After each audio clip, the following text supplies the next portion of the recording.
Step into the tale of Arthur Morgan and the Linde gang, a story of loyalty, survival, and redemption in the fading Wild West. The morning sun bathed Horseshoe Overlook in golden light, stretching long shadows across the camp's uneven ground. Arthur Morgan leaned against a wooden post, sipping his coffee as the gang stirred. The sound of clinking pots and muffled voices created a peaceful rhythm, a rare moment of calm amid the turmoil that seemed to define their lives.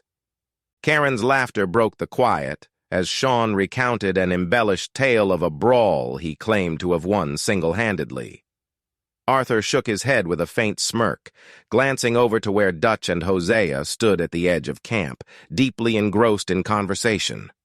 Always scheming, always planning. One of these days, it's gonna catch up to us. Nearby, Sadie Adler methodically sharpened her knife by the fire, her focused expression unyielding. Uncle lay sprawled on a log, his hat tipped over his face as he feigned sleep. Tilly walked past, shaking her head in disapproval. One day, Uncle, you're gonna get caught napping when work needs doing. Conserving energy, that's all. Never know when it'll matter. Arthur's sharp gaze shifted around the camp. Someone was missing. Anyone seen Swanson? He's been quiet. Too quiet. Pearson, busy at the makeshift kitchen, turned and wiped his hands on his apron. Last I saw, he mumbled something about Flatneck Station, probably drowning himself in whiskey again. Damn it, Swanson! Can't leave you alone, can I? Tossing his coffee cup aside, Arthur grabbed his hat and walked to his horse. Mounting up, he gave the camp one last look before urging his horse forward. The sound of hooves faded as he rode into the breeze. The journey to Flatneck Station was peaceful, but weighed down by Arthur's thoughts. Birds flitted between trees, and the distant rush of a river was soothing, yet his mind lingered on Swanson. Fella's got more demons than sense, and here I am, cleaning up after him again.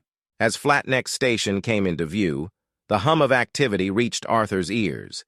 Dismounting, he tied his horse near the platform and scanned the station.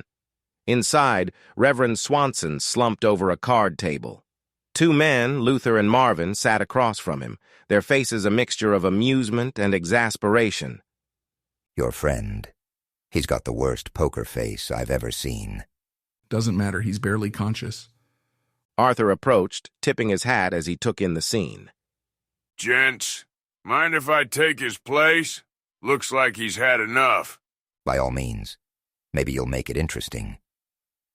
Arthur took a seat, gathering the Reverend's cards. The game resumed, and light-hearted banter flowed between hands. What brings a man like you to Flatneck? Looking after a friend. Least, that's what I keep telling myself. After a few rounds, Arthur folded and stood. That'll do for me. Now, where'd that Reverend wander off to? Arthur stepped outside, scanning the area. Raised voices nearby caught his attention. Swanson lay sprawled on the ground, a burly man towering over him with clenched fists. You cheated me, you drunk bastard. I didn't cheat nobody. Arthur's jaw tightened as he stepped forward, his tone calm but firm. That's enough. Back off. The man turned, glaring. Who the hell are you? This ain't your business. I'm making it my business. Walk away. The man swung, but Arthur blocked the hit and countered with a sharp punch that sent the man stumbling. The scuffle was brief but decisive.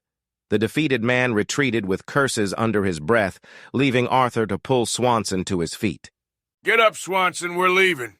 Always saving me, Arthur. Arthur steadied the Reverend, but his attention shifted as he spotted a shepherd running toward the town, yelling about the fight. Stay here. Don't move. Mounting his horse, Arthur quickly caught up to the shepherd. A few curt words, and the sight of his revolver were enough to dissuade the man from alerting the law. Satisfied, Arthur returned to the station, only to find Swanson wandering toward the railway bridge.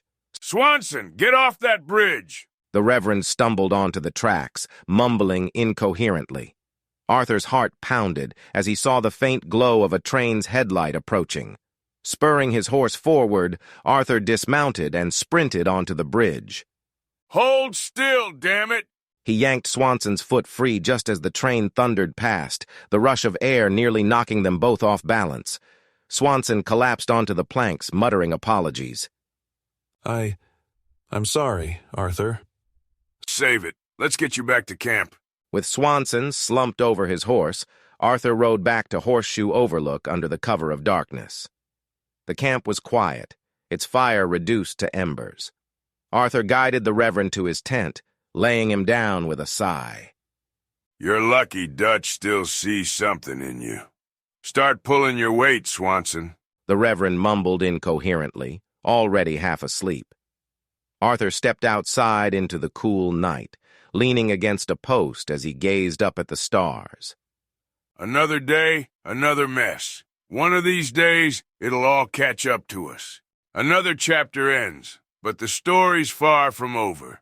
Stick around. There's more to come in this journey through the Old West. If you enjoyed the ride, don't forget to like, comment, and subscribe to stay with us till the very end.